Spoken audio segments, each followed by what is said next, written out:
when you say that all these companies need to transform, what do you think needs to happen most? If you had to name one thing that was central to the transformation of our industry and the companies in our industry, what do you think it is? I'm 100%, I think it's talent. I think that, I think it's two things. I think it's talent, and I think it is the willingness to disrupt yourself. And you know, having been through a major turnaround at AOL, it really, if you're going to change the business, you have to be willing to change everything, and your comm systems, your goals, where you recruit talent, how you get them, like fundamentally everything has to be rebuilt. And I think that's one of the things that I'm excited about. I think it's also a challenge, and I think it's actually one of the things that you're going to announce today, which I think is really important, is the talent changes inside the industry.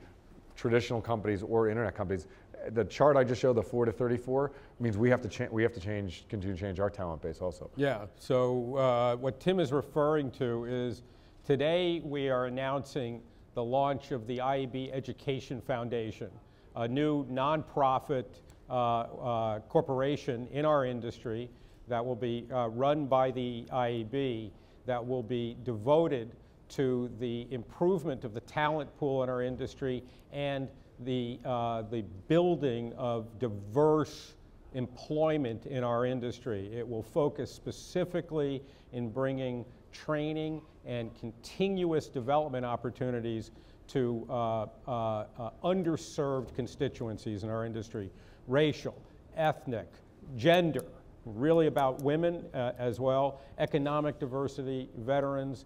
And my favorite part of the announcement, because I think this is serious work and very serious for our industry, our favorite part of the announcement is the chairman of the IAB Education Foundation will be Tim Armstrong.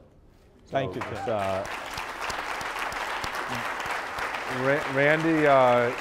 Randy and I talked about diversity over the last year, and I think one of the things that watching everybody in the industry release their diversity data, and at AOL we chose not to release ours, not because it's bad. It's actually, percentage-wise, is probably better than most of the people that have released their data.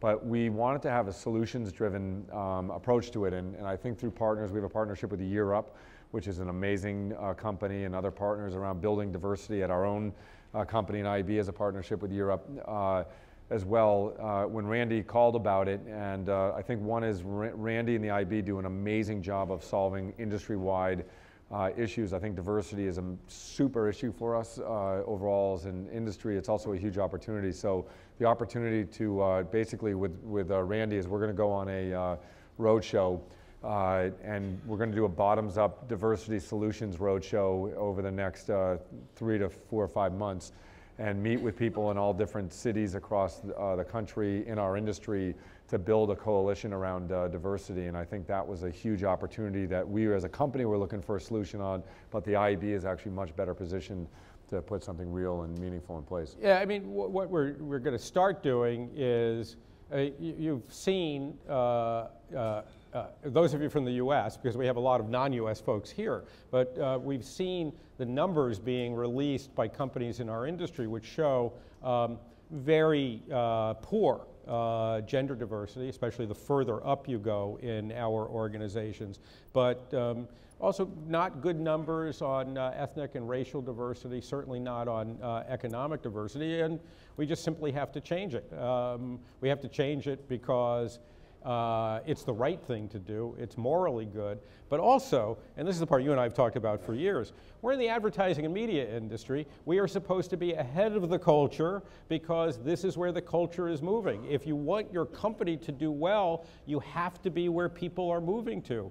How can you do that if you're leaving behind 80% of the population? I think that's kind of the big practical issue. Huge opportunity. I mean, I was at a dinner a couple of weeks ago, and the president of Mexico spoke, and he talked about the fact that there's 1 million border crossings a day between U.S. and Mexico, and the fact that from an industry perspective, I think it was $1 million a minute that trades between the two countries. And I think that from a diversity standpoint of U.S. Hispanics, You know, that's one tiny example, but when you broaden out, like the work we've been doing with makers, also you just see the more work we've done with makers on a global basis, and we just opened in China, also is the need around things like women's leadership and inside of our own industry is you know, really needed. So I'm hoping that IAB leads this, and from a diversity standpoint, we can get a lot of people and companies involved in this. And Tim, is it all about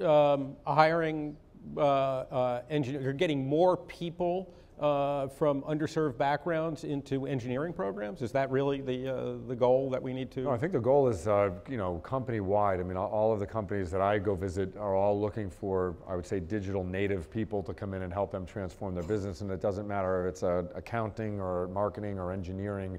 There's a really diverse workforce issue, you know, facing all of us. And I think that's really what the IAB Educational Foundation is going to be about, is just unleashing from the bottoms up the opportunity for diverse workforces to come in, you know, to the industry, and trying to do that while we deal with the programmatic changes at the same time. Right, culture and code. Yes, it's both. I should say that one of the things that we're building this around is the IAB certification programs that were introduced 2 years ago.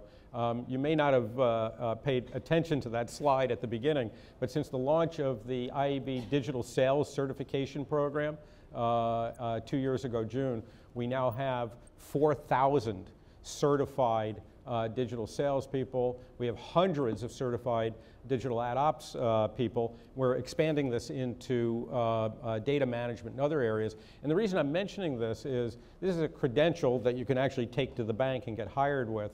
And so we think that this is a foundation, not the foundation, but a foundation to create a more diverse workforce across our industry, to give people from underserved communities the education and then the credential that they can take to get hired with. Yeah. So this is our big hope.